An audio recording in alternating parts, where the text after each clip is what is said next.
CM అవ్వకుండా ఎన్ని రోజులు అట్లా ఇంకో పార్టీ కూడిగం చేస్తూ ఉంటాడు. ఎవరి పార్టీ కూడిగం చేస్తున్నాడమ్మా? ఆంధ్రాకి చేస్తున్నాడు. నమస్తే అండి. నమస్తే అమ్మా. ప్రస్తుతానికి చాలా రోజుల గ్యాప్ తర్వాత పవన్ కళ్యాణ్ నిన్న ఉద్యమిలో మాట్లాడినాడు. 12 ఏళ్ల క్రితం మాట్లాడిన పవన్ కళ్యాణ్ చూసినామని అనుకోవచ్చా? జై ఆంధ్ర అమ్మ. ముందు ప్రతి ఒక్కళ్ళు జై ఆంధ్ర మొదలు పెట్టాలి. ఆంధ్ర అంటే ఏంది, మనం అంటే ఏంటి సొసైటీకి తెలియాలి. 11 సీట్లు వచ్చిన వాళ్ళు కూడా సెటైర్లు వేస్తే మనం వాళ్ళ గురించి పట్టించుకోవాల్సిన అవసరం లేదు. ఏదో కుక్కల పెళ్లి జరుగుతుంటే ఏదో కుక్కల ఏదో అంటారు చూసావా, అట్లా ఉందో వాళ్ళ పరిస్థితి. కాబట్టి వాళ్ళ గురించి మాట్లాడాల్సిన అవసరం కూడా లేదు అని కళాఖండగా చెప్పిన మాటల విధానం కూడా చూసావా, ఎటు బూతు పదాలు లేకుండా, ఎటు లాంగ్వేజ్ పదాలు లేకుండా తిట్టాడు చూసావా, అది బాగుంది. విధానం అనేది నేర్చుకున్నాడు. రాజకీయ లక్షణాలు నిన్న జరిగిన మీటింగ్ లో నాకు క్లారిటీగా పవన్ కళ్యాణ్ గారి గురించి కనపడింది. అంటే ఇప్పుడు పవన్ కళ్యాణ్ రోజాను ఉద్దేశించి కూడా మాట్లాడాడు. సో దాని గురించి మీరు ఏమంటారు? రోజాని అంబాటి రాంబాబు ఇద్దరిని గుమ్మాడమ్మా. ఓపెన్ గా చెప్పాలంటే ఇద్దరిని గుమ్మాడు. ఓకేనా? అట్లాగే ఆయన కులం కులం కులం అంటున్నారు చూసావా, వాళ్ళ కులం వాళ్ళని కూడా ఇంకోసారి కులం పేరు ఎత్తమాకండ్రా బాబు అని గట్టిగా వేసాడు సెటైర్.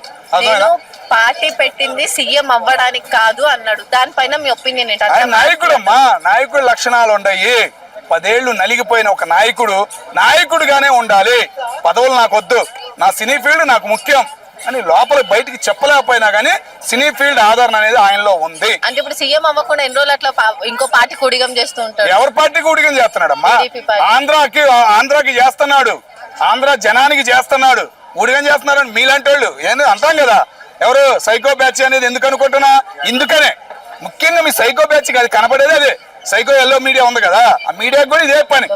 ఓకేనా? మీ సైకో మీడియాకి మొత్తానికి ఇదే పని, ఇంకో పని లేకుండా పోయింది. అరే ఇప్పటికైనా బుద్ధి మారాలి. ఆయన ఒక నాయకుడు అమ్మా, డిప్యూటీ సీఎం. విజయ్తో నన్ను పోల్చడం కరెక్ట్ కాదు, ఇంకో పార్టీతో ఈ పార్టీని పోల్చడం కరెక్ట్ కాదు, జనసేనని చూసి ఆ పార్టీ నేర్చుకోవాలి అన్న సిద్ధాంతాలు కూడా చెప్పారు. దాని గురించి మీరేమంటారు? కంపల్సరీ అమ్మా. ఆయన వైజాగ్ లో పెట్టాడు మీటింగ్, కంట్రోల్ చేశాడు చూసావా. ఆ రోజు నుంచి ఈ రోజు దాకా జన సైనికులు గాని పవన్ కళ్యాణ్ అభిమానులు గాని బయటకు వచ్చేమని మాట్లాడారా? ఎంత మట్టికి మాట్లాడాలి ఏంటి అనేది కరెక్ట్ గా మాట్లాడారు. అదే విధానం జనసేన పార్టీలో ఉంది. అదే నాయకుడు చెప్పాడంటే నాయకుడిని ఫాలో అవుతాం, నాయకుడు మాటకు తప్పి దాటి బయటికి వెళ్ళాం అని కళాఖండగా నిరూపించుకున్నారు ఈ రోజు జన సైనికులుగా అందరూ.